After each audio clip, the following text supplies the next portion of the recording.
이번 8월 만나 새벽기도의 주제가 끝장내기입니다. 미리 말씀을 좀 드릴 것은 루이 기글리오라는 목사님이 계세요. 그 목사님이 쓰신 책 한 권이 있는데요. 그게 골리앗 끝장내기라는 책입니다. 오늘 그리고 내일 그리고 목요일까지 진행되는 만나 새벽기도에는 저 책을 좀 참고해서 말씀이 선포되어진다 하는 것을 여러분 기억하시면 좋겠습니다. 오늘 본문에 보면 블레셋이 이스라엘을 침범했습니다. 사사시대부터 이 블레셋이라는 나라는 이스라엘의 눈에 가시 같은 나라입니다. 계속해서 침입합니다. 좀 잊을만 하면 침입하는 나라, 그게 바로 블레셋이라는 나라죠. 오늘도 본문에 보면 이 블레셋이 군대를 이끌고 나와서 에베스 담밈이라는 곳에 진을 쳤습니다. 에베스 담밈이라는 곳은 이스라엘 땅입니다.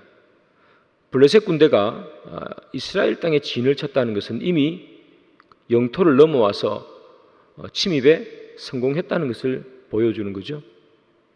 영토를 넘어와 이 블레셋이 침입을 했더니 이 사울은 가만히 있을 수가 있습니까? 그 또한 군대를 일으켜 대적하기 위해서 나왔습니다. 그래서 이 블레셋 군대하고 사울 군대가 골짜기를 사이에 두고 서로 대치하는 형국이 생겼습니다. 블레셋은 에베스 담밈에, 그리고 사울 군대는 엘라 골짜기에 진을 치고 있습니다. 그 두 부대가 진을 치며 서로를 마주 봅니다. 곧 전투가 벌어질 것 같습니다. 그런데 전투가 벌어지지는 않습니다. 아침 저녁으로 그들이 일어나서 상대편을 바라보면서 함성을 질러요. 큰 함성을 지르고 곧 전투할 것 같은데 전투는 벌어지지 않습니다. 함성만 지를 뿐 그것으로 끝이었습니다. 그 일이 며칠이 지나느냐, 하루, 이틀, 3일 지나다가 40일이 지났습니다. 40일이 지나면서 이스라엘 군대가 깨달은 것이 있습니다. 그것은 저 무지막지하게 생긴 골리앗이 나와서 하나님을 비방하고 이스라엘 군대를 비방하지만 전투가 벌어지지는 않는구나 하는 것을 40일이 지나면서 깨달은 것입니다. 그래서 이스라엘 군대는 그 40일 동안 하루 종일 한 게 뭐냐 하면 아침에 일어나서 이 블레셋을 향해서 함성을 지르는 것입니다. 큰 함성을 질러서 우리 군대가 강력하다는 것, 그리고 우리 군대가 곧 너희들을 쳐들어갈 수 있다는 것, 그것을 말해주는 함성을 지를 뿐 그들은 이 40일 동안 한 것이 없습니다.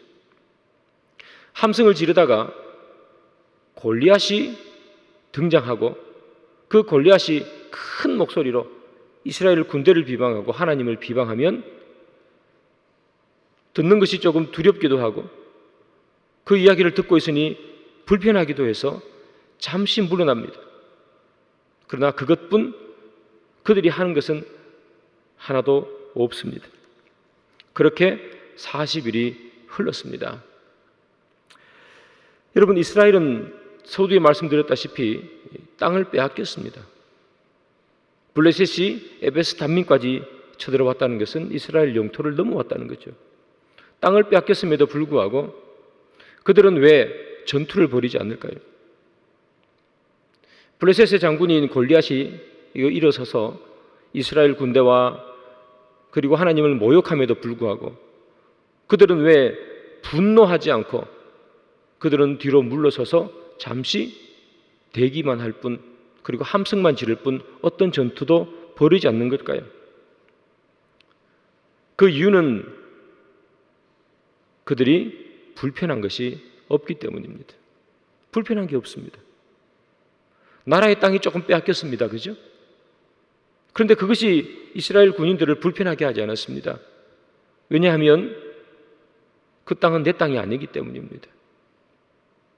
내 땅을 빼앗긴 것도 아닌데, 손해보는 것도 없는데 굳이 나가서 싸울 이유가 없습니다.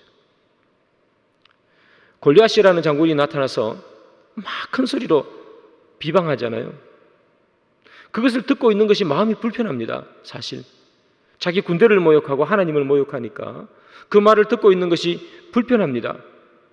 그럼에도 불구하고 참을만 했습니다. 그것이 불편해서 뛰쳐나갔다가 혹시 골리앗에게 죽기라도 한다면 누가 책임지겠습니까? 혹시 골리앗과 싸우다가 큰 부상을 입으면 누가 그것을 책임지겠습니까? 그래서 이스라엘 군인들은 조금은 불편했지만 참을만 했고, 그리고 뛰쳐나가서 싸울 생각을 하지 않습니다. 손해보는 것이 하나도 없기 때문입니다. 아니, 오히려 뛰쳐나가 싸우다가 자기가 다치기라도 하면 오히려 자기에게 손해가 아니겠습니까? 그래서 그들은 골리앗이 소리치면 침묵할 뿐 그 누구도 싸우려 하지 않습니다. 만약에 그들 가운데 큰 손해를 받거나 또는 너무나 큰 불편함이 있었다면 어떤 방법을 써서라도 싸우려고 했겠죠. 그러나 불편한 것도 없고 손해본 것도 없습니다. 괜히 뛰쳐나가 싸웠다가 손해볼 것 같습니다. 그래서 그들이 한 것은 뭐냐? 함성만 지를 뿐입니다. 그것으로 그들은 40일을 보냈습니다. 오늘날 많은 교회 성도들이 교회에 모여서 세상을 향해 함성을 지릅니다. 사탄은 물러가라고, 세상의 악은 물러가라고 함성을 지르죠. 우리는 일주일에 한 번씩 모여서 함성을 지릅니다. 그러나 우리가 세상에 나가면 다 세상을 향해 침묵하고 살 때가 너무나 많다는 것이죠. 주일날 여기에 모여서는 세상을 향해 함성을 지르다가 왜 우리는 세상에 나가서는 아무 말도 하지 않고 침묵하며 지내는가? 세상에서 함성을 지르는 것이 오히려 우리를 불편하게 할 수 있기 때문입니다. 세상에 나가서 세상의 부족함을, 세상의 연약함을 소리쳤다가 오히려 우리가 불편해지면 어떻게 합니까? 골리앗과 대적해서 싸우다가 죽으면 어떡하고, 팔이 한쪽이 잘려나가면 누가 책임집니까? 마찬가지로 세상에 나가서 세상의 연약함을, 세상의 잘못됐음을, 세상의 어그러짐을 우리가 소리쳤다가 혹시 우리가 세상이라는 그 골리앗 앞에 무릎을 꿇고 팔이라도 한쪽 잘려나가면 누가 책임지겠습니까? 세상에서 소리치지 않아도 불편하지 않기 때문에, 세상에서 소리치지 않는 것이 오히려 나에게 손해가 되지 않기 때문에 우리는 소리치지 않는 것이죠. 그리고 우리는 수많은 이 세상의 골리앗들과 싸우려 하지 않는다는 얘기죠. 그리고 우리는 세상에서 침묵하고 지냅니다. 그것이 더 우리를 편안하게 해주기 때문입니다. 세상에 나가서 세상의 법칙과 맞서 싸우는 것이 우리를 불편하게 합니다. 그러나 그 안에서 아무 소리 하지 않고 그것 따라 살아가면 우리는 불편하지 않습니다. 때로 조금씩 그렇게 살아가는 것이 우리 마음에 내가 이렇게 해도 되나? 하는 불편함을 가져다 주면 주일날 와서 세상을 향해서 한번 함성을 지르면 그 죄책감도 다 사라집니다. 그리고 우리는 일주일 동안 세상에 살면서 어떤 소리도 내지 않습니다. 이스라엘 군대가 하나님이 계심에도 불구하고 그들이 전투하지 않는 가장 큰 이유는 바로 이것 때문이죠. 손해본 것이 없다고, 불편한 것이 없다고 그들이 생각하기 때문이죠. 40일이 그렇게 지나오다 보니까 그들은 그것 속에서 점점 안일해져만 갔습니다. 소리만 치면 되는구나. 굳이 나가서 싸울 필요가 없구나. 전투도 하지 않고 쳐들어오지도 않는데 조금 거슬리는 소리가 들리면 참으면 그뿐, 굳이 내가 나가서 싸울 이유가 없구나. 그래서 그들은 전투하지 않습니다. 사랑하는 여러분, 믿음이라는 것은 불편할 때 우리의 믿음이 드러나고 불편할 때 믿음이 온전해집니다. 죄를 거부하고 사는 것, 이것이 불편하지 않고 어찌 죄를 거부하고 살 수 있겠습니까?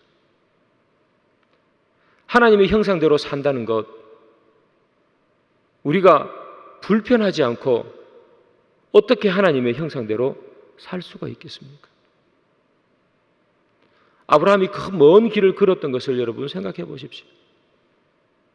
우르 땅에서 하란까지, 또 하란에서 가나안까지 불편하지 않고 어떻게 하나님의 복을 받을 수 있겠습니까?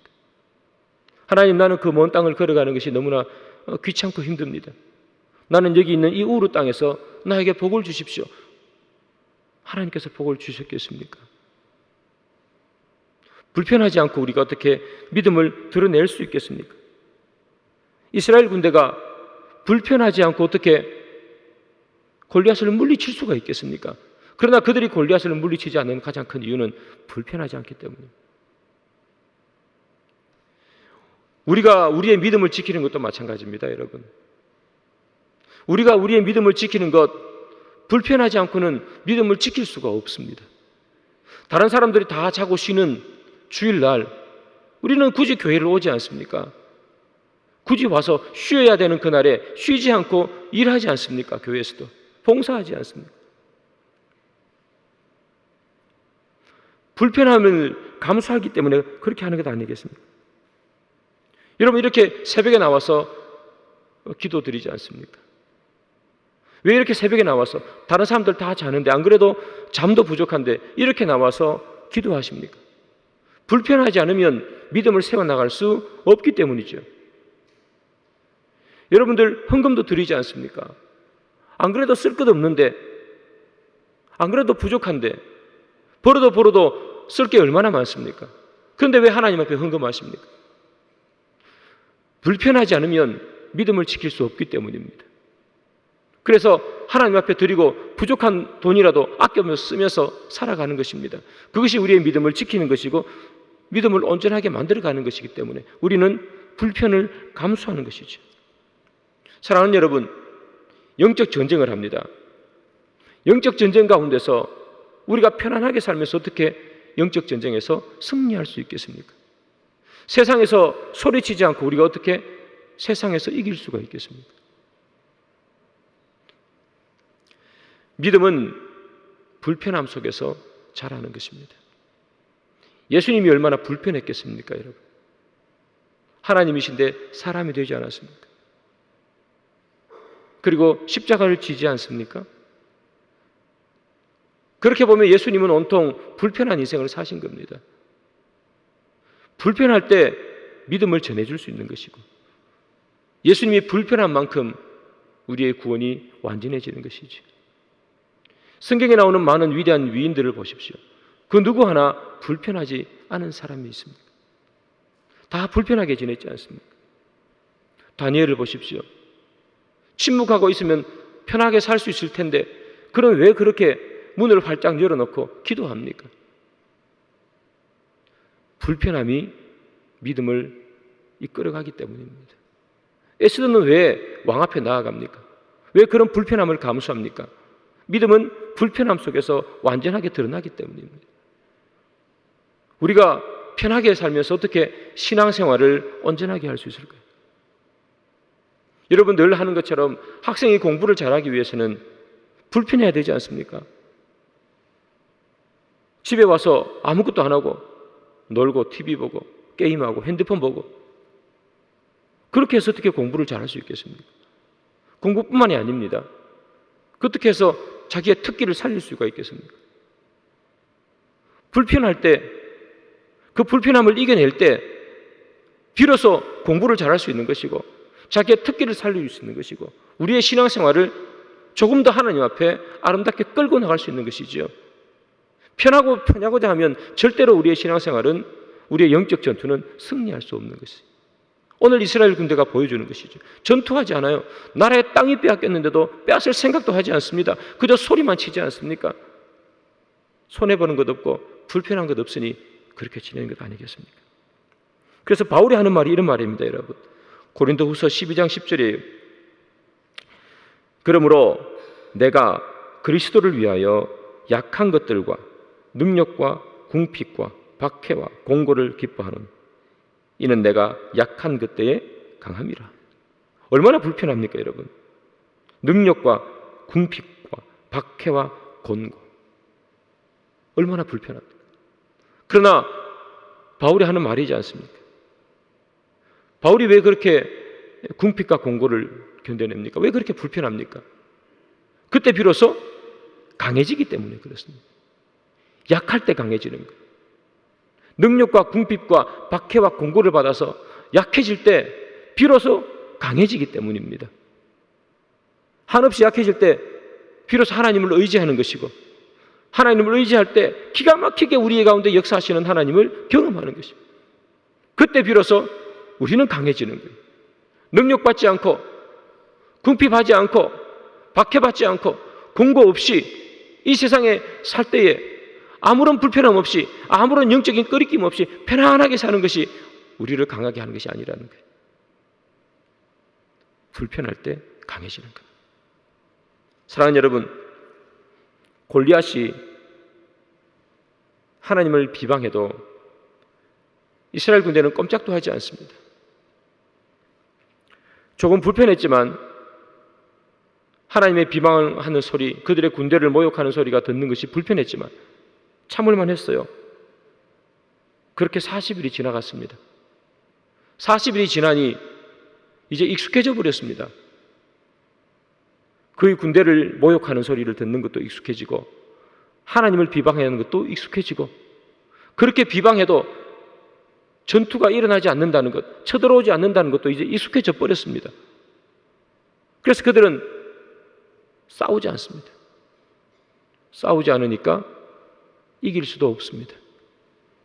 이긴다는 건 싸워야 이기는 것인데 싸우지도 않습니다. 그래서 이기지도 못합니다. 우리는 때로는 세상이 주는 편안함에 익숙해져 있는지 모르겠습니다. 그래서 우리는 불편함을 느끼지 못할 때가 있습니다. 죄가 우리를 유혹하고 죄와 타협하는 것, 그것이 처음에는 우리를 조금 불편하게 만들었습니다. 그러나 불편하다고 해서 싸웠다가 오히려 더 불편해질 수 있을지 몰라. 우리는 죄와 타협하고 죄의 유혹과 싸우는 것을 우리는 멈춰버렸습니다. 세상과 싸우는 것을 우리는 멈춰버렸습니다. 그랬더니 세상에서의 갈등이 일어나지 않고 편안해져 버렸습니다. 그래서 그렇게 살아가는 것이 익숙해져 버렸는지도 모르겠습니다. 그렇게 살아가는 것이 익숙해지다 보니까 세상에서 승리하지 않는 것, 승리할 수 없는 것, 너무나 자명한 이치 아니겠습니까? 어찌 보면 우리의 가장 큰 비극은 세상이라는 이 골리앗과 싸워서 지는 것이 아니라 세상에서 싸움을 멈춰버린 것인지 모르겠습니다. 사랑하는 여러분, 주님께서 우리에게 늘 말씀하십니다. 가라, 세상으로. 우리는 세상 앞에 펼쳐진 많은 시험과 유혹 앞에서 싸우면서 살아가야 합니다. 싸운다는 것은 불편한 것입니다. 여기 남성분들은 아시겠지만 군대에서 삶이 얼마나 불편합니까? 하루하루를 지내다가 갑자기 이 비상이 걸리면 자기 막사에 뛰어가서 전투복을 입고 군장을 메고 전투화 신어야 합니다. 그리고 비상이 풀리기 전까지는 전투화를 풀지 못합니다. 밤에 잘 때도 전투화 신고 자야 합니다. 얼마나 불편한지 모릅니다. 그러나 불편하다고 해서 그것을 벗어버리는 순간 전쟁이 일어나면 죽는 모습 아니겠습니까? 주님께서 우리에게 말씀하시는 것은 늘 세상과 싸우라는 것이지. 그러나 우리는 세상 가운데서 편안한 것이 너무나 익숙해서 싸우기를 포기하지 않았을까? 그래서 우리는 세상에서 이기기를 포기하면서 그렇게 우리는 세상 가운데서 어쩔 수 없어, 골리앗이 너무 세기 때문에 괜히 내가 싸워서 내가 다치기라도 하면 어떡할까? 세상이라는 골리앗이 너무 강하기 때문에 내가 그와 싸워서 내가 죽으면 어떡하나? 어차피 비방하는 소리, 모욕하는 소리 들리지만 참으면 되는데 참기만 하면 아무런 일이 일어나지 않는데 참으면 되지. 혹시 우리는 그런 삶을 살고 있지는 않을까요? 그 전쟁터에 다윗이 왔습니다. 다른 모든 군대들은 골리앗의 비방, 그 소리를 40일 동안 들으면서 익숙해져 버렸습니다. 싸울 생각을 하지 않습니다. 그런데 그곳에 다윗이 왔습니다. 다윗이 이 골리앗의 소리를 들었습니다. 하나님을 비방하는 소리, 이스라엘 군대를 모욕하는 소리를 들었습니다. 너무 불편했습니다. 다른 사람들은 불편해하지 않았습니다. 손해본 것이 없기 때문이죠. 괜히 뛰쳐나가 세상과 싸우면 그것이 오히려 더 손해이죠. 그러나 다윗은 불편해서 견딜 수가 없습니다. 그래서 그는 싸우기로 결심했습니다. 다윗이 굳이 싸워야 할 이유가 있습니까, 여러분? 싸우지 않는다고 해서 그를 비난하는 사람이 누가 있습니까? 다윗은 아직 어린 사람이고 골리앗은 그렇게 큰데 골리앗과 붙어서 누가 이기리라고 생각이나 합니까? 싸우지 않는 것이 더 낫다고 생각할지도 모르겠습니다. 그래서 그의 형들이 뭐라고 얘기합니까? 말리지 않습니까? 싸우지 말라. 여러분, 혹시 그가 싸우다가 죽거나 부상을 당하면 누가 책임져 줍니까? 누가 보상해 줍니까? 그러나 다윗은 믿음을 위해서 싸우기로 결정합니다. 하나님께서 비방받는 것이 참을 수 없어서 싸우기로 결정했습니다. 그리고 그는 싸워서 승리했습니다. 아무것도 하지 않으면 불편하지 않을 수 있습니다. 세상과 싸우지 않으면 편안한 삶을 살 수도 있습니다. 그렇게 사는 것이 너무 세상적인 것 같으면 일주일에 한 번 교회에 와서 세상을 향해 소리치면 죄책감도 사라지지 않습니까? 그러나 성경이 우리에게 말하는 것은 무엇입니까? 세상과 싸우라는 것입니다. 하나님이 계시기에 아무리 세상이 강한 것 같고 큰 골리앗 같이 쓰러뜨리지 못할 거대한 장애물 같아 보일지라도 싸우라고 말합니다. 그래서 끊임없이 성경은 우리에게 세상으로 갈 것을 요구합니다. 변화산 위에서 평생을 살고 싶다던 이 베드로에게도 주님께서는 하신 말씀이 세상으로 가라는 거예요. 싸우라는 것입니다. 승리하라는 것입니다. 약할 때 강함 되기에 나를 의지하고 싸우라는 거죠. 그러면 승리를 주겠다는 것입니다. 사랑하는 여러분, 우리는 믿음으로 세상을 사는 것, 그것이 때로는 우리를 불편하게 만들 수 있습니다. 세상에 나가서 우리의 신앙을 드러내는 것, 그리고 세상에 나가서 우리의 신앙 때문에 신앙을 지키기 위해서 세상과 부딪히는 것이 우리는 불편해할 수도 있습니다. 그렇게 하지 않으면 좀 더 편안하게 세상을 살아간다고 생각할 수도 있습니다. 그러나 성경은 말합니다. 그렇지 않다. 불편하지 않기 위해서 적당히 타협하지 말 것을 성경은 우리에게 말하고 있습니다. 다윗처럼 싸우라는 겁니다. 어떻게 싸워야 되느냐? 그 방식은 다르겠지만 그러나 세상 앞에 침묵하지 말라고 얘기합니다. 불편하지 않기 때문에 조용히 침묵하고 있지 말라고 성경은 이야기합니다. 나를 불편하게 하지 않기 위해서 침묵하지 말라고 성경은 얘기합니다. 아무것도 없어도 내가 가진 무기 하나 없어도 주를 의지하고 달려나가라고 말합니다. 그러면 주님께서는 승리케 하신다, 그렇게 말하고 있습니다. 사랑하는 여러분, 말씀의 결론을 맺습니다. 우리는 어찌 보면 안일하게 세상을 살아가고 있는지도 모르겠습니다. 내가 이제껏 살아왔던 것처럼 그저 그렇게 살아가면 세상에서도 별 탈이 없고 교회에서도 큰 일이 없이 그렇게 살아가니까 내가 살아왔던 방식대로 적당히 타협하며 살아가면 아무 일 없을 것이라 괜히 싸운다고 평지풍파 만들지 말자. 그렇게 우리는 생각할지도 모르겠습니다. 그러나 우리의 믿음을 꺾는 것, 우리의 신앙을 유혹하는 것과는 담대히 맞서 싸우시기 바랍니다. 그것이 주님께서 우리에게 주시는 명령입니다. 여기 나오는 이 이스라엘 군대처럼 함성만 지르고 끝내는 것이 아니라 세상에 나가서 함성만 지르고 끝내버리고 골리앗이 나타나면 두려워서 숨어버리는 그런 우리가 아니라 믿음을 지키기 위해서 세상과 맞서 싸울 수 있는 그런 여러분들이 되기를 소망하고 오늘 하루 동안에도 우리에게 닥쳐오는 많은 세상의 일들 가운데서 이제까지 그렇게 타협하며 살아왔던 그래서 불편하지 않게 만들어왔던 그런 것들이 있다면 그 안일함은 이제 벗어버리고 우리가 주를 위해 신앙을 위해 불편함을 감수하는 귀한 저와 여러분들 되기를 주님의 이름으로 축복합니다.